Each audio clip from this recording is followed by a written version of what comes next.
Hindi medium का content physics वाला बहुत अच्छा, यूपी पीएससी वाला बहुत अच्छा कंटेंट प्रिपेयर कर रहे हैं और उस कंटेंट में आपने 10 रिसोर्सेज पढ़ रखे, आपको एक भी रिसोर्सेज याद नहीं आ रहा है तो इतना पढ़ के कुछ फायदा नहीं है। जो टॉपिक्स रिपीट हो रहे हैं इस साल कुछ नया नहीं होने वाला है, वही टॉपिक्स वापस आने वाले हैं। लॉजिकल रीजनिंग के लिए आप प्रैक्टिस कर सकते हैं प्रीवियस ईयर क्वेश्चन। सीसेट के लिए आप वही पर्सपेक्टिव रहेगा मेरा, प्रीवियस ईयर क्वेश्चन जितने आप लगा सकते हैं उतने ज़्यादा आप लगाइए। सिलेबस मोस्टली सेम है, डिफरेंस कहाँ आएगा पढ़ने के तरीके में। Hello everyone, this is Deepak Kumar Meena. I have secured a rank of 950 in UPC CSC 2023 examination. आज अपन देखने वाले कि यूपी पीएससी की तैयारी अपन यूपीएससी के साथ कैसे कर सकते हैं। यूपी पीएससी बहुत लोग डिस्कस करते हैं कि प्लान बी ऑप्शन होना चाहिए नहीं होना चाहिए, यूपी पीएससी के साथ में यूपीएससी अपन कर सकते हैं नहीं कर सकते। तो सारे जितने मिथ्स है उनको पहले अपन एड्रेस करेंगे, बाद में एक सिलेबस का डिफरेंस अपन चेक करेंगे कि क्या डिफरेंसेस है और उनको कैसे अपन कवर अप कर सकते हैं। एंड इफ़ पॉसिबल होगा तो मैं बाद में बुक लिस्ट भी आपके साथ शेयर करूँगा। So let's start the session. तो पहले अपन मिथ्स देख लेते हैं कि क्या क्या मिथ्स है इस एग्ज़ाम को लेकर और यूपीएससी के साथ में करा जा सकता है नहीं करा सकता है। तो सबसे पहले क्वेश्चन आता है कि इंग्लिश मीडियम और हिंदी मीडियम क्या है, मतलब फ़ायदा होता है क्या, इंग्लिश मीडियम देने से ज़्यादा मार्क्स मिल रहे हैं क्या, हिंदी मीडियम देने से ज़्यादा मार्क्स मिल रहे हैं क्या। तो इसमें मैं बोलना चाहूँगा कि मैटर नहीं करता है, मैटर करता है आपका कंटेंट कैसा है। हिंदी मीडियम में अगर आपने कंटेंट बहुत अच्छा आपके पास में, हिंदी मीडियम का कंटेंट फिजिक्स वाला बहुत अच्छा, यूपी पीएससी वाला बहुत अच्छा कंटेंट प्रिपेयर कर रहे हैं तो आप वहाँ से आप प्रिपेयर कर सकते हैं। और कहीं से भी आप कंटेंट फॉलो कर रहे हो, आप इंटरनेट को यूज़ कीजिए, कहीं से भी फॉलो कीजिए, पर कंटेंट आपका अच्छा होना चाहिए। Content is important, medium is not important. तो ये मेरा टेक है और काफ़ी स्ट्रॉन्ग टेक है मेरे इसके ऊपर। एंड इंग्लिश मीडियम में बस थोड़ा हेल्प वहाँ हो जाती है कि आपके पास content, number of content resources आपके पास अलग अलग हो जाएंगे, काफ़ी आपके पास चॉइस ज़्यादा रहेगी इंग्लिश मीडियम में। हिंदी में चॉइसेस कम रहेगी बट क्वालिटी कंटेंट आपको प्रिपेयर हो जाएगा आपके पास। और रेकमेंड मैंने कर दिया आपको फिजिक्स वाला का कंटेंट।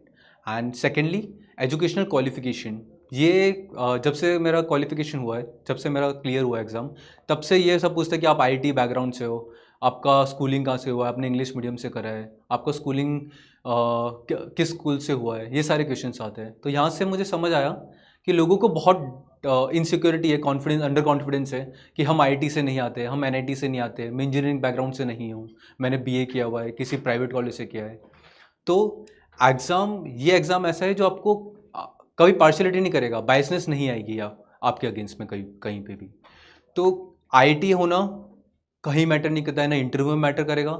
एट लास्ट आपको जज किया जा रहा है मेरिट बेसिस पे, आपका कंटेंट कैसा है, आप कंटेंट क्या लिख रहे हो, कितना स्ट्रक्चर लिख रहे हो और कितने कॉन्फिडेंट हो आप इंटरव्यू में। ये सारी चीज़ें काफ़ी मैटर करती है इस एग्ज़ाम को लेकर। एजुकेशन क्वालिफिकेशन मैंने जो इंजीनियरिंग में पढ़ा है, I am a chemical engineer, मेरा ग्रेजुएशन आईटी बॉम्बे से हुआ है। तो वो कंटेंट अगर मैंने पढ़ा भी आईआईटी से मैं हूँ भी, तो वहाँ पे कुछ ऐसा मैंने यूपी से रिलेटेड तो नहीं पढ़ा है, यूपी पीएससी से रिलेटेड मैंने कुछ नहीं पढ़ा है। तो कुछ मैटर नहीं करता है कि आप कहाँ से आते हो। हर बंदा, आपको सेल्फ बिलीफ रखना है कि आप कहीं से भी आते हो, आप कॉन्फिडेंस रखिए कि आप निकाल सकते हो ये एग्ज़ाम को। एंड पॉजिटिव रहना है हमेशा कि एग्ज़ाम कोई और निकाल सकता है, मैं निकाल सकता हूँ, तो कोई भी निकाल सकता है। तो ये आप कॉन्फिडेंट रहिए। तो एक मिथ ये मुझे बहुत बड़ा लगता है। Thirdly, preparing 2 exams at a time. काफ़ी लोगों का ये रहता है कि मैं केवल एक एग्ज़ाम दूंगा, यूपी पीएससी ही प्रिपेयर करूंगा, केवल ये यूपीएससी देता हूँ। बट ये रियलिटी है कि आपके पास प्लान भी होना चाहिए। चाहे आप फर्स्ट अटेम्प्टर हो, चाहे आप थर्ड अटेम्प्टर हो, आपको पता होना चाहिए कि लाइफ में करना क्या है। मतलब 2 साल आपने दे दिए किसी एग्ज़ाम को, अनफॉर्चुनेटली नहीं होता है, तो आपके पास प्लान बी क्या है। प्लान बी कुछ भी हो सकता है, यूपीएससी हो सकता है, आरबीआई ग्रेड भी हो सकता है, सीएपीएफ असिस्टेंट कमांडेंट हो सकता है, कोई भी प्लान भी हो सकता है। कहीं पे भी आपके साथ कुछ बायसनेस नहीं होगी, चाहे आपका एजुकेशन क्वालिफिकेशन कुछ हो, इंग्लिश मीडियम हो, आप हिंदी मीडियम हो, या आप उनको नहीं पता कि आप कितने एग्जाम साथ में प्रेप कर रहे हो। अगर आप 24 आवर्स का अच्छे से यूटिलाइजेशन करोगे तो 2 एग्जाम्स निकालना इम्पॉसिबल नहीं है। बट इसका मतलब ये नहीं आपको मेहनत नहीं करना पड़ेगा, मेहनत तो आपको करना ही है। मेहनत तो प्री रिक्विजिट है, उसके बाद में आपके पास सिलेबस, स्ट्रेटेजीज, ये सब काम में आती है। तो 2 एग्जाम साथ में पेपर कर सकते हैं अपन। और इस आज के सेशन में अपन यही डिस्कस करेंगे कि क्या डिफरेंसेस है, या भी अपन नेक्स्ट स्लाइड्स पे आएंगे तो वो एक बार डिस्कस करते हैं। And fourthly, answer writing mains में, चाहे यूपीपीएससी हो या यूपीएससी हो, आंसर राइटिंग कोर है एग्जाम का। आप क्या लिख रहे हो, मैं पहले भी बोल चुका हूँ कि कंटेंट बहुत ज़्यादा इंपॉर्टेंट है। कंटेंट आपने बहुत अच्छे नोट्स बना लिए, आपके पास रिसोर्सेज अच्छा है, आपने कोचिंग का कंटेंट आपका बहुत अच्छा आपके पास है, सब सेफ कंटेंट पढ़ रहे हैं, पर एग्जीक्यूशन अच्छा नहीं होगा तब तक नंबर नहीं आएंगे। कम्युनिकेशन, आपको कम्युनिकेट करना पड़ेगा कि कैसे आंसर राइटिंग करनी है आपको। आंसर राइटिंग में कितने एग्जाम्पल आप कोट कर रहे हो, आपके एग्जाम्पल कितने यूनिक है, ये सारी चीज़ें जब होगी तभी आपके मार्क्स आएंगे एग्जाम में, मेंस तभी आपका अच्छा होगा। और आंसर राइटिंग अब करनी कब है, ये क्वेश्चन आता है। कुछ बंदों का ऐसा होता है कि आप पूरा अच्छे से डिटेल में आप पढ़ लोगे, एक टॉपिक पूरा, एक सिलेबस GS1 मेरा पूरा हो गया है, हिस्ट्री हो गया, ज्योग्राफी हो गया है, सोसाइटी हो गया है, उसके बाद मैं आंसर राइटिंग चालू करूँगा। कोई सोचता है कि मैं सारा पूरा सिलेबस पहले पढ़ लूँगा, हर एक चीज़ हो जाएगी, मेरा सारे GS पेपर्स कंप्लीट हो जाएंगे, हिंदी पढ़ लूँगा, उसके बाद में मैं आंसर राइटिंग करना स्टार्ट करूँगा। पर ऐसा नहीं है। आपको आंसर राइटिंग इवॉल्व होती है आपके साथ में। जैसे आप प्रिपेयर करोगे, आप एज ए इंसान, जैसे इंसान इन्वॉल्व होता है वैसे आंसर राइटिंग इन्वॉल्व होती है। तो इवॉल्व होने के लिए आपको चालू करना पड़ेगा। तो आपके पास कुछ भी नहीं है कंटेंट लिखने को, कोई भी क्वेश्चन आए कि सोसाइटी में किसका क्या रोल है, एक कोई भी अगर सोसाइटी का अगर एग्जांपल अपन लेते हैं कि अर्बनाइजेशन कैसे इम्पैक्ट कर रहा है सोसाइटी को, अर्बनाइजेशन हो रहा है नहीं हो रहा है, तो इसके ऊपर सबके पास कुछ ना कुछ कंटेंट होगा। अगर आप फिर भी कॉन्फिडेंट नहीं है कि आपके पास कंटेंट नहीं है, आप गूगल उठाइए, गूगल करें अर्बनाइजेशन का क्या इम्पैक्ट रहेगा, अच्छे से टाइमर लगा के 15-20 मिनट आप अच्छे से रीडिंग कर लीजिए उसके बारे में, फिर आंसर राइटिंग करना चालू करें। मैंने आंसर्स फर्स्ट टाइम ऐसे लिखे थे, ये कोई क्वेश्चन है, ये क्वेश्चन अपन ने लिख दिया है, उसके बाद मैं लाइन वाइज में पैराग्राफ में लिखता गया और 2 पेज मैंने भर दिए। जैसे कि कोई ऐसे लिख रहा हो कि ऐसे, और आंसर राइटिंग एक स्किल है जो आपको सीखनी पड़ेगी और उसके लिए आपको चालू करनी पड़ेगी आंसर राइटिंग। आपको पता चलना चाहिए आपकी स्ट्रक्चर्ड है आंसर नहीं है, आपकी लैंग्वेज कौन सी यूज़ कर रहे हो, आपने जो क्वेश्चन की डिमांड है, क्या कीवर्ड्स है, उसको अच्छे से एड्रेस कर रहे हो नहीं कर रहे हो आप। तो ये सब, इस स्किल को सीखने के लिए आपको स्टार्ट करना पड़ेगा। और जैसे मैंने बताया, आप रीडिंग करिए उस टॉपिक के बारे में 15-20 मिनट टाइमर लगा के, उसके बाद में आप आंसर राइटिंग करिए, 2 पेज लिखिए, एक आंसर से स्टार्ट करिए अगर आप कॉन्फिडेंट नहीं है, और धीरे धीरे उसको इंक्रीज करने को ट्राई करें। और विद टाइम, मैं खुद के एक्सपीरियंस से बता रहा हूँ कि आपके आंसर्स इंप्रूव होंगे। और मेरे साथ खुद के साथ हुआ है। आंसर्स मेरे स्टार्टिंग में मेरे को मार्क्स नहीं आते थे टेस्ट सीरीज़ में, मैंने टेस्ट सीरीज़ काफ़ी लिखी है, धीरे धीरे वो इंप्रूव होंगे, और जब वो इंप्रूव होंगे तो आपको खुद को कॉन्फिडेंस आएगा कि मैं कर सकता हूँ ये एग्ज़ाम। और ये जो कॉन्फिडेंस इवॉल्व होने का जो कंसेप्ट है, ये बहुत ज़्यादा मैटर करता है लाइफ में। कॉन्फिडेंस नहीं होगा, सेल्फ बिलीफ नहीं होगा, तो कोई भी एग्ज़ाम, ऐसा नहीं UPPSC, कोई एग्ज़ाम क्रैक करना इम्पॉसिबल है वो वैसा। अब उसके बाद में एक मिथ आता है कि इंटरव्यू लैंग्वेज क्या होनी चाहिए। इंटरव्यू एक डिफरेंट बॉल गेम है टोटली। इंटरव्यू काफ़ी लोग बोलते हैं इंग्लिश में दिया जाए, हिंदी में दिया जाए, या मेरा इंग्लिश मीडियम में मैंने मेंस लिखा है, फिर मैं इंटरव्यू इंग्लिश में दूं या हिंदी में दूं, हिंदी में दूंगा तो मार्क्स कम मिलेंगे क्या। तो मैंने UPSC का इंटरव्यू दिया इस साल, और काफ़ी लोग मैंने उनसे मिला, मुझे भी पहला आइडिया नहीं था। काफ़ी लोगों से मेरी बातचीत हुई, उन्होंने मुझे बताया कि उन्होंने इंग्लिश मीडियम में मेंस लिखा है एंड इंटरव्यू हिंदी मीडियम में। हिंदी मीडियम में काफ़ी लोग अच्छे से पोर्ट्रे कर पाते हैं अपनी पर्सनैलिटी को, और अच्छे से कम्युनिकेट कर पाते हैं। आप नर्वसनेस आपको कम होगी हिंदी में आप बात करोगे तो अगर आप जिस लैंग्वेज में कंफर्टेबल हो, इंग्लिश में आप कंफर्टेबल हो तो इंग्लिश में आप बात कीजिए, हिंदी में कंफर्टेबल हो तो मीडियम हिंदी रखिए। और बायसनेस नहीं आएगी, बायसनेस आ ही नहीं सकती है मेरिट बेस्ड एग्जाम्स के ऊपर। देन अपन लास्ट क्वेश्चन पे आते हैं, when is the right time to start the preparation. तो when is the right time to start preparation, तो बहुत लोगों ने काफ़ी लोगों से बात कर ली है, कोई टॉपर से बात करता है, कोई यूट्यूब वीडियोस को देख रहा है, 10 यूट्यूब वीडियोस देख लिए, फिर भी वो अब इतने कन्फ्यूज है, उनको एंजाइटी होने लगी है कि मैं इतना बड़ा सिलेबस कवर कैसे करूँगा, कि यहाँ पे तो सिलेबस ही 5 पेज का है, तो मैं उसको कवर कैसे करूँ, कि चालू कहाँ से करूँ, अगर मैंने चालू कर दिया तो क्या पता मेरे से सिलेबस ना हो, मुझे याद नहीं हो चीज़ें, एग्जाम्पल्स कैसे कोट होंगे। उन्होंने टॉपर्स के आंसर कॉपीज़ देखी है, टॉपर्स के आंसर कॉपीज़ देखने के बाद कॉन्फिडेंस ही चला जाता है लोगों का कि भाई कि इतने अच्छे आंसर्स मैं लिख ही नहीं पा रहा हूँ, मेरे तो आंसर्स ऐसे दिख रहे हैं। तो ये मत सोचिए, इतना नहीं सोचना आपको। एक टॉपिक, मेरा सजेशन रहेगा, आप एक सब्जेक्ट उठाइए। मेरे लिए वो मॉडर्न इंडियन हिस्ट्री था स्टार्टिंग में, आपके लिए वो पॉलिटी हो सकता है, पर एक सब्जेक्ट उठाइए और उसको चालू कर दीजिए। एग्जाम में कंटेंट भर भर के पड़ा हुआ है, अब यूट्यूब पे आप सर्च करिए, कंटेंट बहुत ज़्यादा कंटेंट है। अपन उस कंटेंट को बहुत मिनिमम पढ़ना है, अपन को मिनिमम कंटेंट से अपन को मैक्सिमम यूटिलाइजेशन करना है उस कंटेंट का। तो उससे क्या होगा, आपका कॉन्फिडेंस बूस्ट होगा और आपके पास कंटेंट याद रहेगा। आपको कोई क्वेश्चन आया है आपके ऊपर, आपके पास, और उस कंटेंट में आपने 10 रिसोर्सेज पढ़ रखे, आपको एक भी रिसोर्सेज याद नहीं आ रहा है, तो इतना पढ़ के कुछ फ़ायदा नहीं है। आप एक ही रिसोर्स को 10 बार पढ़ोगे तो वो वापस आप रिप्रोड्यूस कर पाओगे इस कंटेंट को, और साथ में आपका इवॉल्व होंगे आंसर्स। उसी आंसर को आप 2 बार और लिखोगे सेम कंटेंट के साथ में, तो आपका स्ट्रक्चर इंप्रूव होगा आंसर राइटिंग का, और आपका कंटेंट, आपको खुद को कॉन्फिडेंस आएगा कि मैं कर सकता हूँ। तो मोटा मोटा अपन ने सारे जितने मिथ्स है वो डिस्कस कर लिए। तो अपन अब अपन स्टार्ट करते हैं कि यूपीपीएससी की तैयारी अपन यूपीएससी के साथ में कर सकते हैं, नहीं कर सकते, और कर सकते हैं तो क्या डिफरेंसेस हैं मेजरली। दैन अपन जो डिफरेंसेस है उसके बारे में थोड़ा सा डिस्कस करते हैं कि क्या करना चाहिए, क्या क्या कर सकते हैं। तो फर्स्ट ऑफ ऑल प्रीलिम्स है। प्रीलिम्स में मेजरली कोई इतना डिफरेंस नहीं है। मार्किंग स्कीम का डिफरेंस है, नंबर ऑफ क्वेश्चंस डिफरेंट है, 150 क्वेश्चन से उधर 100 क्वेश्चन आ रहे हैं, and for CSAT 80 question की जगह 100 आ रहे हैं। और ये जो मार्किंग स्कीम है, मार्किंग स्कीम 1/3 नेगेटिव मार्किंग है। आपकी प्रिपरेशन कैसे होगी यूपीपीएससी की? तो प्रिपरेशन के लिए आपको बेसिक सोर्सेज से अटैच होना है। सोर्सेज के लिए मैं अलग से एक वीडियो बनाऊंगा कि आप कैसे प्रिपेयर कर सकते हो, पर कैसे in general point of view क्या होंगे प्रीलिम्स को प्रिपेयर करने के लिए, वो मैं आपको एक बार शेयर कर देता हूँ। सबसे पहले आपको प्रीवियस ईयर क्वेश्चन 10 ईयर्स के लगाने हैं।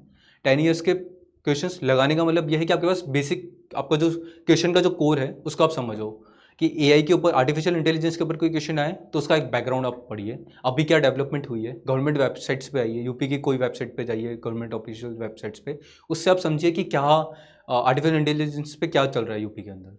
और यूपीएससी के लिए भी सेम ही रहेगा कि आपको देखना है कंटेंट आपका ऑलमोस्ट आर्टिफिशियल इंटेलिजेंस तो सेम ही रहने वाला है ना, आप कहाँ चाहे यूपीपीएससी में पढ़े या ये पढ़िए।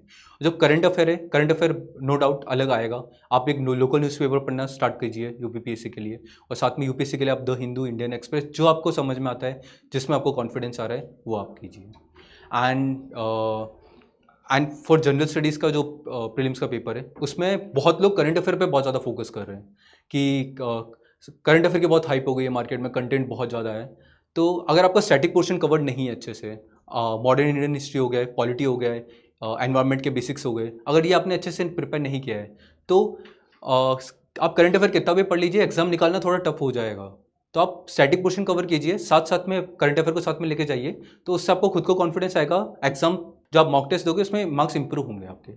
एंड जनरलाइज इन जनरल ये बोल सकते हैं, अगर बुक लिस्ट में आपके साथ बाद में शेयर करूंगा।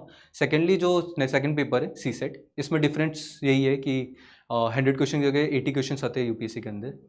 तो सी सेट के लिए 3-4 चीज़ें जो आप कर सकते हो। सबसे पहला प्रीवियस ईयर क्वेश्चन लगाइए, कोई बुक को फॉलो करने की ज़रूरत नहीं है। सबसे पहले आप प्रीवियस ईयर क्वेश्चन लगाइए, उसमें आपका क्या स्कोर आ रहा है, कहाँ कौन से टॉपिक्स में आपके मार्क्स नहीं आ रहे, नंबर सिस्टम में मार्क्स नहीं आ रहे, अलजेब्रा में मार्क्स नहीं आ रहे, तो उसको आप कहीं से भी पढ़िए। आप गूगल करिए उस टॉपिक को और पढ़ लीजिए। तो सोर्सेज के पीछे नहीं भागना है आपको, कंटेंट के पीछे भागना है कि आपको अच्छा कंटेंट कहाँ समझ आ रहा है। ऐसा नहीं है कि मैं इंग्लिश में सुन रहा हूँ, कुछ टीचर्स को तो ज़्यादा समझ में आएगा, हिंदी में समझ में आएगा। कंटेंट समझ में आना चाहिए, चाहे कोई भी हो, चाहे वो न्यूज़पेपर हो, करंट अफेयर मैगजीन हो, कहीं पे भी हो, आपको समझना इंपॉर्टेंट है। ये मैटर नहीं करता कि आप कहाँ से पढ़ रहे हो बेस। एंड सी सेट के लिए बाकी इंग्लिश कॉम्प्रिहेंशन के प्रीवियस ईयर क्वेश्चन लगाइए, तो उससे आपको समझ में आएगा कि भाई एग्जामिनर का पर्सपेक्टिव क्या है, क्यों क्वेश्चंस पूछे हुए हैं। कुछ लोगों के आंसर्स गलत हो जाते हैं इंग्लिश कॉम्प्रिहेंशन में। एंड नंबर सिस्टम कर लीजिए, परमिटेशन, कॉम्बिनेशन, प्रोबेबिलिटी के क्वेश्चंस, ये 3-4 टॉपिक्स अगर आपने कर लिए अलजेब्रा, तो इससे काफ़ी क्वेश्चंस आपके सॉल्व हो जाएंगे। तो इन जनरल सी सेट के लिए मैं इतना बता सकता हूँ आपको। और कॉन्फिडेंस रखिए कि है ना, सब लोग एक ही प्लेटफॉर्म पे, इंजीनियर्स के लिए भी उतना ही टफ है। मैं काफ़ी लोगों को जानता हूँ जो आईटी बैकग्राउंड है, उनका लास्ट ईयर सी सेट रुका है यूपीएससी में और यूपीएससी में। तो आप साथ साथ में कॉन्फिडेंस रखिए कि आप कर सकते हो, आपका बैकग्राउंड कुछ भी हो मैटर नहीं करता है। देन अपन मेंस एग्जाम के ऊपर आगे बढ़ते हैं। तो एग्ज़ाम में पेपर सबसे पहले अपन डिस्कस करते हैं हिंदी को। तो हिंदी का बैकग्राउंड थोड़ा, हिंदी का मार्क्स 150 मार्क्स है। एंड हिंदी के लिए आप सोर्सेज में नेक्स्ट बुक लिस्ट में बताऊंगा, बुक लिस्ट के लिए वीडियो बनाऊंगा, उसमें बताता हूँ। पर इन जनरल आप प्रीवियस ईयर क्वेश्चन करिए। प्रीवियस ईयर क्वेश्चन में हर एक पेपर में बोलने वाला हूँ, तो आपको मैं एक जनरल पहले बता देता हूँ कि आपको प्रीवियस ईयर क्वेश्चन करना ही करना है, चाहे कोई भी पेपर हो, एसए, GS1, GS6, GS6 ठीक है, GS5 एंड 6 अभी ऐड हुआ है, पर GS5 एंड 6 के लिए भी कंटेंट है हमारे पास। और आप वो यूपीपीएससी वाला का स्पेशल कंटेंट है, लास्ट ईयर आया है, तो आप उसे फॉलो कर सकते हैं, चाहे मार्केट में कंटेंट हो, अवेलेबल हो या नहीं हो। एंड ऐसे थोड़ा डिफरेंट है यहाँ पे। ऐसे वहाँ पे यूपीएससी में 2 टॉपिक्स आते हैं, यहाँ पे 3 टॉपिक्स आएंगे। तो ऐसे मोस्टली 7 पेजेस आता है, 7 पेजेस अपन को लिखना है। तो काफ़ी लोग केवल डायमेंशन के ऊपर काफ़ी ध्यान देते हैं कि डायमेंशंस कैसे होने वाली है, ऐसे कि social, political, economical, psychological and अलग-अलग डायमेंशंस हम लिखते हैं ऐसे के अंदर। पर ये सब अपन बाकी चीज़ें पे ध्यान देना बंद कर देते हैं कि एनेक्डोट्स, आपका इंट्रोडक्शन कैसा होगा ऐसे का, कंक्लूजन कैसा होगा ऐसे का, एनेक्डोट्स क्या होंगे आपके। एनेक्डोट मीन्स आप स्टार्टिंग ऐसे को स्टार्ट कैसे कर रहे हो, ऐसे को स्टार्टिंग और एंडिंग आप 5 प्रिपेयर करके जाइए ऑलरेडी ऐसे के लिए, आपको काफ़ी हेल्प होगी इससे। 5 5 एनेक्डोट्स आपके पास है, चाहे 3 टॉप 5 चलो 6 या 7 आपके पास एनेक्डोट्स होंगे, तो आप 3 ऐसे को अच्छे से कवर कर पाएंगे। और आपके पास फैक्ट्स होने चाहिए, फैक्ट्स होंगे तो आप प्रूव कर पाओगे आपका पॉइंट कि आप सही। एग्जामिनर जो चेक करेगा आपको पता है, उनको समझ आएगा कि आपने अच्छे से पढ़ा है, कोई इंटेलेक्चुअल बंदा है उसकी मैं कॉपी चेक कर रहा हूँ। तो ऐसे के ऊपर आप ध्यान दीजिए अच्छे से। ऐसे में प्रीवियस ईयर क्वेश्चन लगाइए, यूपीएससी के प्रीवियस ईयर क्वेश्चन लगाइए। और ये मैं जरूर मेंशन करना चाहूँगा, आप यूपीपीएससी की बात कर रहे हैं तो अपन यूपीएससी के प्रीवियस ईयर क्वेश्चन को नहीं भूलना है। एटलीस्ट आप लास्ट के 5 ईयर्स के पेपर एटलीस्ट लगाइए। एंड यूपीपीएससी के क्वेश्चन भी वापस रिपीट हो जाते हैं, तो आप वो पेपर्स भी प्रीवियस ईयर क्वेश्चन आप जितना लगाओगे उतना ही बेनिफिट होगा इस एग्जाम में।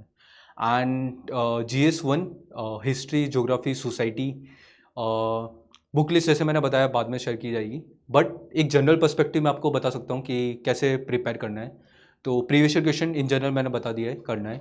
और सेकेंडली आपके रिसोर्सेस होंगे वो बहुत लिमिटेड होंगे, इतने लिमिटेड कि जैसे हिस्ट्री मेरे को लास्ट यूपीएससी में मेरे 2 अटेम्प्ट्स मेंस में मैं बहुत ज़्यादा बुक्स के पीछे भाग रहा था कि ये बुक मेरे को पढ़ लेना है, इस बुक को पढ़ के मेरा प्रिपेयर हो जाएगा अच्छे से, बट मैं रिप्रोड्यूस नहीं कर पा रहा था मेंस एग्जाम में और मेरा स्कूल नहीं आ रहा था।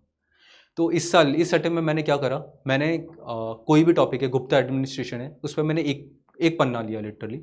एंड आगे पीछे पन्ने में मेरे को जितना डायग्राम्स मेरे को गुप्ता एडमिनिस्ट्रेशन से रिलेटेड है, पॉटरी कौन सी यूज़ होती थी वहाँ पे, कॉइन्स कौन से यूज़ होते थे, टाइमलाइन क्या थी एडमिनिस्ट्रेशन की, एंड तो वो सारा जब 2 पेजेस में मेरे पास है तो मैं एग्जाम में रिप्रोड्यूस कर पाऊंगा उस चीज़ को। गुप्ता एडमिनिस्ट्रेशन पे कुछ भी क्वेश्चन आएगा तो वो 2 पेजेस से मेरा आंसर 100% एड्रेस हो जाएगा।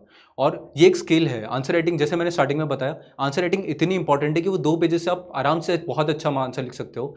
अगर 8 मार्कर है आप आराम से 4 मार्क्स 5 मार्क्स आराम से स्कोर कर सकते हो 2 पेजेस को पढ़ के। तो ये 2 पेजेस वाली स्ट्रेटेजीज है। आप लोग पूछेंगे कि कौन कितने टॉपिक्स को हम ऐसे प्रिपेयर कर ले, तो आप प्रीवियस ईयर क्वेश्चन पे जाइए वापस, कौन से टॉपिक्स रिपीट हो रहे हैं बार बार। जो टॉपिक्स रिपीट हो रहे हैं इस साल कुछ नया नहीं होने वाला है, वही टॉपिक्स वापस आने वाले हैं। जो ट्रेंड है वो फॉलो करेगा ही एग्जामिनेशन जो भी कंडक्ट करा रहा है, चाहे वो यूपीएससी हो या यूपीपीएससी हो। उस ट्रेंड को जब आपने पकड़ लिया तो जो क्वेश्चंस रिपीट हो रहे हैं उन क्वेश्चंस को, जो थीम्स रिपीट हो रही है उन थीम्स को आप बार बार पढ़िए, बार बार उस पर क्या क्वेश्चन आए, किस थॉट प्रोसेस से आए उस क्वेश्चन को, और उस पर अपने नोट्स प्रिपेयर करिए। आपने कोचिंग के नोट्स या आपने कोचिंग करी है या नहीं करी है, आपके पास एक जनरल नोट्स होंगे, उस जनरल नोट्स से एक शॉर्ट नोट्स बनाइए, क्योंकि एग्जाम में आपको रिप्रोड्यूस करने वो आपके पास शॉर्ट नोट्स होंगे एग्जाम में, तो वो आपको बहुत कॉन्फिडेंस देगा कि आपने 2 घंटे में पूरा GS1 पढ़ के आपने एग्जाम में लिख के आए हो। और मुझ पे बिलीव रखिए, ऐसा करने से एग्जाम में मार्क्स इंप्रूव होंगे ही। एग्जामिनर कैसे मार्क्स काट देगा जब आपने इतना अच्छा कंटेंट आप रिप्रोड्यूस करके आए हो, जो आपने 5 घंटे बैठ के आपने वो 2 पेज बनाए हैं, 2 घंटे बैठ के अभी आपने बनाए हैं, तो उसको आप जब लिखोगे तो एग्जामिनर को लगेगा कि मार्क्स डिजर्व करता है जिसने मैं आंसर लिखा है।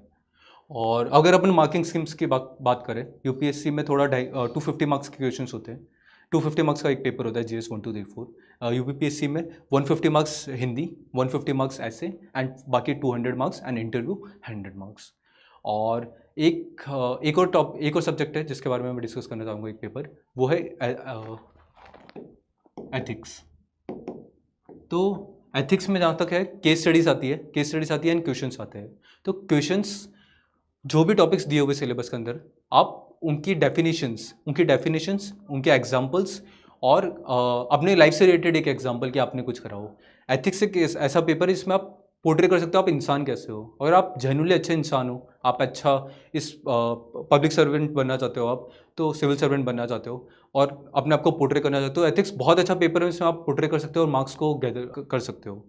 तो एथिक्स में एक तो मैंने बताया डेफिनेशन करें प्रिपेयर, कीवर्ड्स प्रिपेयर करें, कीवर्ड्स लिख लीजिए, बुक्स लिख लीजिए। इमोशनल इंटेलिजेंस से कोई टॉपिक हो गया है तो डैनियल गोलमैन के डेफिनेशन सब यूज़ करते हैं, तो उसमें मेंशन करें डैनियल गोलमैन ने क्या बोला है इमोशनल इंटेलिजेंस के बारे में। और चैट जीपीटी आ गया है, AI का आप यूज़ करिए जितना आप कर सकते हो। चैट जीपीटी से को बोलिए कि आप 5 बुक्स आपको बताइए जो इमोशनल इंटेलिजेंस पे है। 5 नहीं, आप 2 बुक्स लिखिए, 2 बुक्स याद कर लीजिए और कौन सी ईयर में लिखी थी, तो इससे आपके वैल्यू एडिशन होगा। एग्जाम्पल्स आप चैट जीपीटी से निकालिए। अभी क्या कंटेंट मार्केट में ऐसा हो गया कि बहुत स्टैंडर्डाइजेशन हो गया है। एक उस वो सेम ही एग्जाम्पल सब लोग कोट कर रहे हैं, सब लोग कोट कर रहे हैं। तो आप चैट जीपीटी को बोलिए कोई यूनिक और क्रिएटिव एग्जाम्पल आप दीजिए। तो चैट जीपीटी का जो कंटेंट है उसको बीट करना बहुत मुश्किल हो गया है सबके लिए, कि सबके लिए बहुत डिफिकल्ट है उसको बीट कर देना। तो आप जितना अच्छा प्रॉम्प्ट दोगे उतना अच्छा रिस्पॉन्स आएगा चैट जीपीटी से, और फ्रीली अवेलेबल है वो जो कि। और केस स्टडीज़ के लिए आप क्या कर सकते हैं? केस स्टडीज़ के लिए अपन डिफरेंट डिफरेंट अप्रोच होती है कैसे आप केस स्टडी को लिख सकते हो। तो केस स्टडी को एड्रेस करने के लिए मेरा दो अप्रोच रहता था कि आप कैसे स्टार्ट करोगे। तो सबसे पहले एक होता था कि अगर केस स्टडी में आपको पूछा हुआ है कि किसी ने चोरी करी है, तो चोरी करने पे क्या वैल्यू, कौन सी वैल्यूज हैम्पर हुई है उसकी, या कोई लंबी केस स्टडी आती है, वैसे मैं काफ़ी शॉर्ट से बता रहा हूँ बट डिसेंट आप भावना समझे। तो एक आप ग्राफ बना दीजिए, उसमें यहाँ वैल्यूज़ लिख दीजिए, कौन सी वैल्यूज़ है, कौन सी वैल्यू ज़्यादा इंपॉर्टेंट है, ऑनेस्टी, इंटीग्रिटी, तो प्रायोरिटी वाइज। तो इससे दिखेगा कि आपने यूनिक है आपका आंसर थोड़ा यूनिक है, आप बता पाओगे उसको। और एक सेकंड अप्रोच होती थी जिसके अंदर मैं, ये मेरा इंट्रोडक्शन टाइप होता था। इसके बाद में फिर मैं हब एंड स्पोक के बाद कौन से स्टेक होल्डर्स इन्वॉल्व है वो अपन मेंशन कर सकते हैं। और सेकेंडली ये अपन ये कर सकते हैं कि कौन कौन सी वैल्यूज़ इन जनरल इन्वॉल्व है। अगर दो केस स्टडीज़ है तो आप एक को इस अप्रोच से कर लीजिए, कौन कौन सी वैल्यूज़ आई है इसके अंदर, और या इस अप्रोच से कर लीजिए। और बाकी स्टेक होल्डर्स सब में मत लिखिए, आपके पास टाइम है, अगर आप राइटिंग स्पीड आपकी अच्छी है तो केस स्टडीज़ आप स्टेक होल्डर्स आप लिख सकते हो, वरना लिखने की ज़रूरत नहीं है। देन उसके बाद में आप जो भी डिलेमस इन्वॉल्व है तो डिलेमस का एक कॉलम बना के आप यहीं पे डिलेमस लिख सकते हो। तो इससे आपका आंसर, और ये अप्रोच ऐसी नहीं है, ये मैंने आइडिएट करी है, मैंने ये हार्वर्ड की वेबसाइट्स पे, ऑक्सफोर्ड की वेबसाइट पे आके जो प्रोफेशनली जो लोग केस स्टडीज को सॉल्व करते हैं, ये वो अप्रोच है। तो इसको एग्जामिनर को क्यों नहीं अच्छी लगी, क्योंकि ये इंटरनेशनली फॉलो करी जाती है। देन उसके बाद में जो क्वेश्चन अपना एथिक्स का जो मेन सब्जेक्ट सेक्शन है उसका आप एड्रेस कर लीजिए आपके हिसाब से। वो आई थिंक वो सबको स्टैंडर्ड है, सबको पता है, और नहीं पता है तो विद टाइम आपको पता चलेगा। आप प्रैक्टिस करना चालू करें, आंसर राइटिंग लिखना चालू करें, तो उससे होगा। हाँ, अब अपन मूव करते हैं प्रीलिम्स में। प्रीलिम्स में क्या डिफरेंसेस है? तो अगर अपन सिलेबस देखते तो मेजरली GS1 में तो ऑलमोस्ट सेम है, जनरल स्टडीज़ पेपर 1। और इसमें बस नंबर ऑफ क्वेश्चंस का डिफरेंस है, इधर 150 क्वेश्चंस आते हैं, इधर 100 क्वेश्चंस आते हैं, एंड मार्किंग स्कीम भी ऑलमोस्ट सेम है। देन अपन को प्रिपेयर कैसे करना है? तो प्रीलिम्स में एक जनरल पर्सपेक्टिव अगर आप मेरा दूँ मैं, तो आप सबसे पहले प्रीवियस ईयर क्वेश्चन करिए। जितने आप 10 साल के अगर आप प्रीवियस ईयर क्वेश्चन कर लेंगे तो आपको क्वेश्चन क्या डिमांड कर रहा है, पेपर क्या डिमांड कर रहा है, उसका आपको एक आइडिया लग जाएगा। इसके अलावा आपको करंट अफेयर पे फोकस करना है। काफ़ी लोग केवल करंट अफेयर पे फोकस करते हैं, अपन को स्टैटिक पे ध्यान देना है, मॉडर्न हिस्ट्री, पॉलिटी, एनवायरनमेंट। तो ये स्टैटिक पोर्शन अगर आपके कवर हो जाएंगे तो आपका 60% आपका वर्क डन हो जाएगा। उसके बाद में जो 40% है कि आप कैसे प्रिपेयर, करंट अफेयर और कैसे प्रिपेयर, कैसे एग्जाम देना है, उस सब पे डिपेंड करता है। तो 60% का आप पहले कवर कीजिए, स्टैटिक पोर्शन को बहुत अच्छे से कवर कीजिए, फिर करंट अफेयर ऐसा नहीं कि मैं बोल रहा हूँ पहले आप सब स्टैटिक करने बैठ गए फिर करंट अफेयर लेंगे, साथ सब कुछ करा साथ में जाएगा। करंट अफेयर के लिए आप साथ में लेके चलिए, आप एक रिचुअल बना लीजिए कि सुबह मैं अखबार पढ़ूंगा, तो उसको पर डिफरेंट रखिए स्टैटिक से। स्टैटिक आपको कवर करना है साथ साथ में करंट अफेयर, बट अप्रोच ज़्यादा टिल्टेड होनी चाहिए स्टैटिक की तरफ, और फिर करंट अफेयर है। स्टैटिक अगर स्ट्रांग नहीं होगा तो करंट अफेयर पढ़ के सब कुछ एग्जाम निकलना थोड़ा मुश्किल है। और इसके अलावा अपन सीसेट पे आते हैं। सीसेट में काफ़ी लोगों की क्वायरीज होती है कि कैसे प्रिपेयर करें सीसेट को, ह्यूमैनिटीज़ बैकग्राउंड के, हिंदी मीडियम से, तो वो कैसे कवर करें। तो मैं इसमें स्पेशली बोलना चाहूँगा interpersonal skills with communication skills. तो ये एक ऐसा टॉपिक है जिसको अगर आपने प्रिपेयर कर लिया तो आपके मार्क्स काफ़ी अच्छे इंप्रूव हो जाएंगे। तो इसके लिए आप यूट्यूब का यूज़ कर सकते हैं, गूगल यूज़ कर सकते हैं। आप यूट्यूब पे काफ़ी सीरीज़ है जिसको आप देख लोगे, 5-10 लेक्चर्स आप देख लोगे, तो आपको एक अच्छा आइडिया लग जाएगा कि ये टॉपिक कैसे कवर करना है। इसके अलावा general English and general Hindi, तो ये आपको प्रिपेयर करना पड़ेगा, और बहुत टफ नहीं है, ये बेसिक्स आप कवर कर लीजिए। और ये ऐसा नहीं है यहीं काम आएगा, आप यूपीएससी की तैयारी साथ में कर रहे हो, आप यूपीएससी में आपको जनरल क्वालिफाइंग एग्जाम से वहाँ हेल्प होगी आपको। इसके अलावा मेंटल एबिलिटी, तो क्लास अप टू मैं कुछ टॉपिक्स बता देता हूँ जो ज़्यादा इंपॉर्टेंट है। नंबर सिस्टम, अलजेब्रा, प्रोबेबिलिटी, तो ये कुछ टॉपिक्स है जिसको आप कवर करोगे तो आई थिंक ज़्यादा आपका हेल्प हो जाएगी एग्जाम क्लियर करने में। इंग्लिश कॉम्प्रिहेंशन पे ध्यान देना है, हल्का सा आप प्रीवियस ईयर क्वेश्चन कर लीजिए, उससे आपको एक अप्रोच मिल जाएगी कैसे प्रिपेयर करना है इंग्लिश कॉम्प्रिहेंशन। लॉजिकल रीजनिंग के लिए आप प्रैक्टिस कर सकते हैं प्रीवियस ईयर क्वेश्चन। सीसेट के लिए आप वही पर्सपेक्टिव रहेगा मेरा, प्रीवियस ईयर क्वेश्चन जितने आप लगा सकते हैं उतने ज़्यादा आप लगाइए। एंड फॉर यूपीएससी के लिए भी यूपीएससी लास्ट 2 साल में, ये थोड़ा गलत मेंशन है, general English and general Hindi, पर यूपीएससी में आपको तो एग्ज़ाम का लेवल थोड़ा ज़्यादा है। उसके लिए आप क्या कर सकते हो, आपको इधर भी टॉपिक्स, आप यूपीपीसीएस में तैयारी कर ही रहे हो, उसका लेवल थोड़े से अच्छे क्वेश्चन लगाने हैं, यूपीएससी के प्रीवियस ईयर क्वेश्चन लगाने हैं। और दोनों साल के दोनों पेपर्स को आप साथ साथ में लगाओगे प्रीवियस ईयर क्वेश्चन, तो आपको एक काफ़ी, आपको यूपीएससी तो आपका क्रैक होगा ही होगा, और यूपीपीएससी भी आपका क्रैक हो जाएगा। तो यूपीएससी लेवल पे आप क्वेश्चंस प्रिपेयर करो सी सेट के, मैथमेटिक्स वाले स्पेशली, तो उससे आपको हेल्प होगी।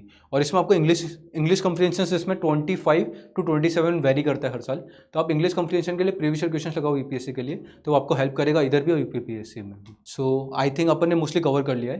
एंड ऑप्शनल वाला रह गया कि काफ़ी लोगों का ये डाउट रहता है कि ऑप्शनल डिफरेंटली पूरा प्रिपेयर करना पड़ेगा। हाँ, मतलब वो है, पर कुछ ऑप्शनल्स है जो आप ज़्यादा रिलेट कर पाओगे खुद को। एंथ्रोपोलॉजी हो गया, सोशियोलॉजी हो गया, पब्लिक एडमिनिस्ट्रेशन हो गया, तो ये कुछ है जो आपको यूपीपीएससी में भी हेल्प करेंगे। तो आप खुद का इंटरेस्ट ढूंढिए यूपीएससी में कि आपको कौन से ऑप्शनल लेने हैं, और साथ साथ में प्रेप कीजिए। और ऐसा नहीं है कि अनडूएबल है कि 2 एग्ज़ाम को मैं कैसे प्रेप करूँगा। सोसाइटी का पर्सपेक्टिव है कि बहुत टफ एग्ज़ाम है, दोनों बहुत ज़्यादा टफ है, पर अपन को उसको डूएबल करना है। उसको डूएबल करने के लिए क्या करना है, आपको मेहनत करनी है। जितनी आप मेहनत करोगे, मैंने बोलना बहुत आसान है कि मैंने ऐसे प्रिपेयर कर लेना, इतने मार्क्स का है, स्ट्रेटेजी है, स्ट्रेटेजी सबके पास में, सब प्रिपेयर कर रहे हैं। मेहनत करने वाले बंदे चाहिए। आप अच्छे से प्रिपेयर करिए, कॉन्फिडेंस रखिए, पॉजिटिव रहिए कि कैसे आप साथ दोनों एग्जाम साथ में प्रेप करेंगे। और टाइम मैनेजमेंट अच्छे से करिए। टाइम मैनेजमेंट बहुत ज़्यादा इंपॉर्टेंट है। अपने आप सबके पास 24 आवर्स ही है, उनको अच्छे से यूटिलाइज करिए। और ऐसा नहीं आप 4 घंटा सो रहे हो कि बाकी टाइम में पूरा पढ़ूंगा।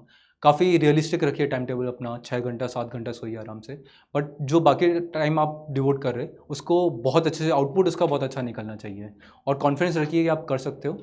एंड इस सेशन के लिए अपन इतना ही रखते हैं। अब अपन आते हैं कि डिफरेंसेस क्या है यूपीएससी और यूपीपीएससी में, सिलेबस में, मार्किंग स्कीम में, कौन से पेपर्स डिफरेंट है। तो अपन एक बार स्लाइड टू स्लाइड पर मूव होते हैं। तो सबसे पहले तो मेजर डिफरेंस ये है कि क्वालिफाइंग हिंदी और इंग्लिश क्वालिफाइंग होता है यूपीएससी में, और यूपीपीएससी में अपना हिंदी का एग्जाम होता है, इसके मार्क्स होते हैं। और जो बहुत ज़्यादा स्कोरिंग है, आप देखो, आप खुद देख लीजिए, 5 टॉपिक्स है। ये 5 टॉपिक्स अगर आपने अच्छे से कर लीजिए, और ये 5 टॉपिक्स अगर आपने कर लिया, तो आप स्कोर 100+ आप स्कोर कर सकते हैं। तो और ये जो यूपीपीएससी में आप हिंदी पढ़ रहे हो, इसके लिए आपको ये हेल्प करेगी, आपको हिंदी के एग्जाम में, जनरल वाले में, और ये क्वालिफाइंग होगी। और इंग्लिश वाला है तो इंग्लिश के लिए आपको थोड़ा पढ़ना पड़ेगा इस पर, अगर आप हिंदी मीडियम से, तो यूपीएससी में थोड़ा पढ़ना पड़ेगा। बाकी बहुत बहुत बेसिक से क्वेश्चन आते हैं इसमें। आपने अगर प्रीवियस ईयर क्वेश्चन 3 साल के भी लगा लिए, क्योंकि क्वालिफाइंग है तो अपन ज़्यादा टाइम डिवोट नहीं करेंगे इसको। एंड यूपीपीएससी में केवल प्रीलिम्स में थोड़ा हेल्प होती है, प्रीलिम्स के लिए आपको बहुत बेसिक पढ़ लेना है, हिंदी एंड इंग्लिश बस। और नेक्स्ट है अपना ऐसे। तो ऐसे में बहुत ज़्यादा एनालिटिकल, यूपीएससी में बहुत ज़्यादा एनालिसिस डिमांड करती है, चाहे जीएस के पेपर्स हो गए या ऐसे हो गया, बहुत ज़्यादा एनालिसिस डिमांड करती है। बट अपन को यूपीपीएससी इसमें फैक्ट बेस्ड ज़्यादा फोकस करना है। कि आप कुछ भी प्रिपेयर कर रहे हो तो आपको यूपी का कोर, आपको यूपी रखना है। क्या वहाँ पे कौन सी स्कीम्स इंप्लीमेंट हो रही है, वहाँ कौन सी स्कीम्स चल रही है, क्या प्लानिंग है, विज़न क्या है यूपी का नेक्स्ट 10 ईयर्स में। तो ये जब आप लिखोगे एग्ज़ाम में, तो वो थोड़ा यूपी फोकस्ड एग्ज़ाम होगा, यूपी फोकस्ड आंसर होगा। इससे आपके मार्क्स ज़्यादा इम्प्रूव होंगे, एंड आपको बेनिफिट होगा। और ऐसा नहीं है कि आप बोल सकते हो कि आप यूपी का आप पढ़ रहे हो तो टाइम वेस्ट हो रहा है, आप यूपीएससी में यूपीएससी में आप यूज़ नहीं कर पाओगे उसको। आप जो आपकी स्कीम्स वगैरह है, आप बहुत एक्सटेंसिवली यूज़ नहीं कर सकते यूपीएससी में, बट आप कर सकते हो। आपको इतना यूपीएससी आपको फोकस देती है कि आप कर सकते हो यूपीएससी का कंटेंट इधर यूज़। एंड इसके बाद अपन जाते हैं मेजरली, और ये थर्ड टाइपो है यहाँ पे, 300 मार्क्स का होता है। 300 मार्क्स का क्वालिफाइंग एग्जाम होता है, इंग्लिश एंड हिंदी।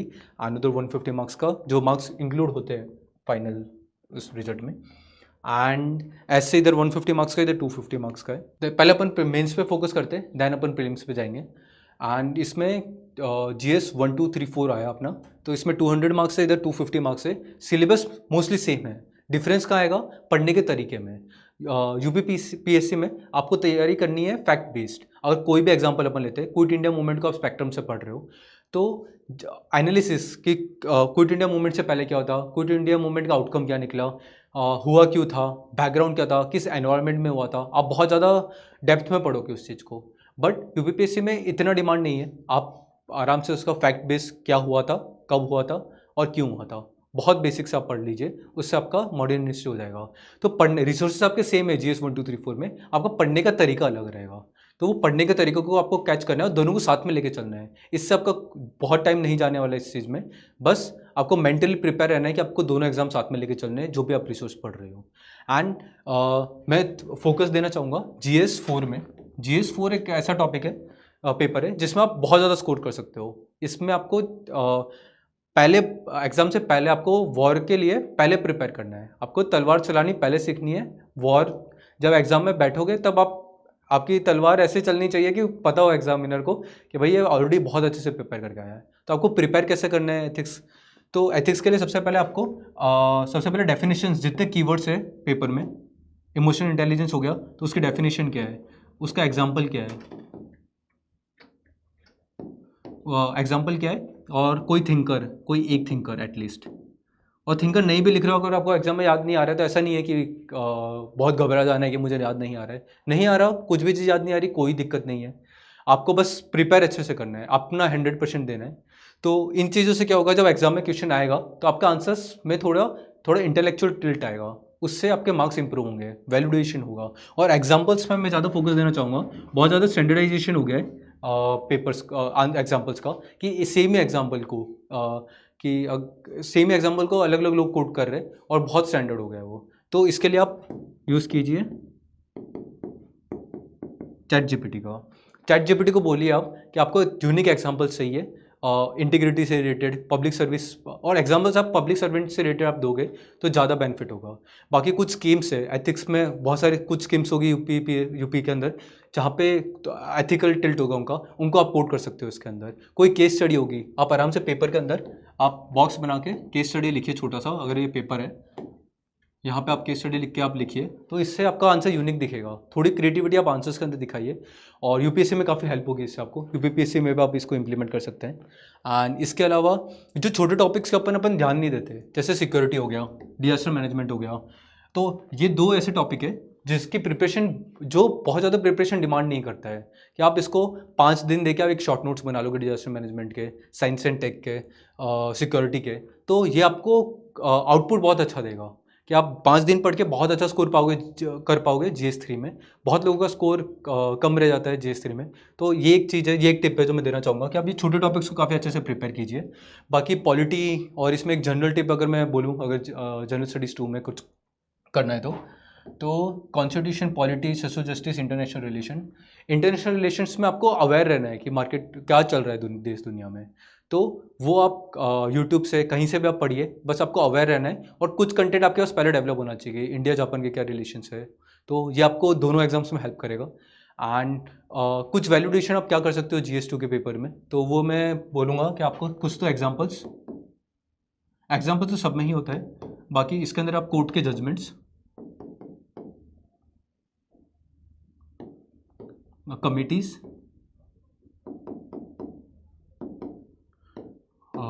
और केस स्टडीज़, तो आप ये 4 चीज़ें ऐड करोगे आपके आंसर्स में, तो वैल्यूडेशन काफ़ी होगा और आपके मार्क्स इंप्रूव होंगे। एंड इसके अलावा आप आंसर को ज़्यादा स्ट्रक्चर्ड करने को ट्राई करें। GS 2 एक ऐसा पेपर है जिसमें आप वैल्यूडेशन काफ़ी कर सकते हो, कि स्ट्रक्चर्ड आप रखोगे आंसर्स, आप एक स्टैंडर्ड कौन सा आर्टिकल्स इन्वॉल्व है, कि आपने अगर है ना लक्ष्मीकांत अच्छे से किया है, लक्ष्मीकांत आपको पढ़ना ही है, तो लक्ष्मीकांत के जो आर्टिकल्स है, जो मेजर आर्टिकल्स, ऐसा नहीं आपको सारे आर्टिकल्स आप रटने बैठ जाओ, बहुत important articles, fundamental rights, DPSPs, ये आपको याद होनी चाहिए। और याद नहीं हो रही है तो एटलीस्ट आप, अगर बाई चांस आपको याद नहीं आ रहा है कौन सा आर्टिकल नंबर था, तो आप बस उसकी लैंग्वेज आप लिख दीजिए, कि ऐसा तो नहीं है सबको सब कुछ याद है एग्जाम के अंदर, जितना याद है उसको अच्छे से एग्जीक्यूट करना है, अपना 100% देना है। देन पेपर 7, पेपर 8 आता है जो UPPSC में डिफरेंट है। इसके लिए UPPSC वाला की बुक है जो लास्ट ईयर प्रिपेयर हुई थी, आप उसको अच्छे से रेफ़र कर सकते हो। बाकी इसके अलावा, इसके ऐसा नहीं आप इससे आपका सारा सिलेबस कवर हो जाएगा, इसके साथ में आपको ऑफिशियल वेबसाइट्स यूपी की, आपको उसको विजिट करनी है, और और ऐसा नहीं है उसमें भी कंटेंट आपको एकदम अप टू डेट मिलेगा। आपको खुद को थोड़ी मेहनत करनी पड़ेगी, अच्छे से प्रिपेयर करना पड़ेगा, उसके लिए कंटेंट ढूंढना पड़ेगा और इसी से आपका एग्जाम क्लियर होगा। यही मेहनत है जो आपको डिफरेंशिएट करेगी एग्जाम में बाकी लोगों से। सारे मेहनत सब लोग करें, अपन को बहुत स्मार्टली करनी है। इसमें भी आप अगर आप चाहो तो चैट जीपीटी का यूज़ कीजिए, तो आप जितना टेक का यूज़ करोगे उतना आपका आंसर्स इंप्रूव होंगे। एंड इसके अलावा अपन स्टार्टिंग में पेपर 1 एंड पेपर 2 प्रीलिम्स पे आते हैं अपन, ये मिस हो गया था। तो डिफरेंसेस क्या है, तो इधर एक तो क्वेश्चन 150 मार्क्स, क्वेश्चन 150 है, 150 है, इधर 100 क्वेश्चन है। एंड इधर एक एडिशन हो जाता है, यहाँ कहाँ है, कम्युनिकेशन वाला जो टॉपिक है, and Hindi and general English. तो इस ये काफ़ी, अगर काफ़ी लोग बोलते हैं कि भाई कि कॉमर्स वाले बीए बैकग्राउंड है, आर्ट्स बैकग्राउंड है, वो लोग प्रिपेयर कहाँ से करें, उनके मार्क्स क्यों नहीं, कैसे नहीं आ रहे। तो कम्युनिकेशन एक ऐसा टॉपिक है जिसको आप कहीं और से पढ़ के थोड़ा आप गूगल कर लोगे तो यूट्यूब पे काफ़ी कंटेंट है, आप उसको पढ़ लोगे तो उसमें आप अच्छा स्कोर कर पाओगे।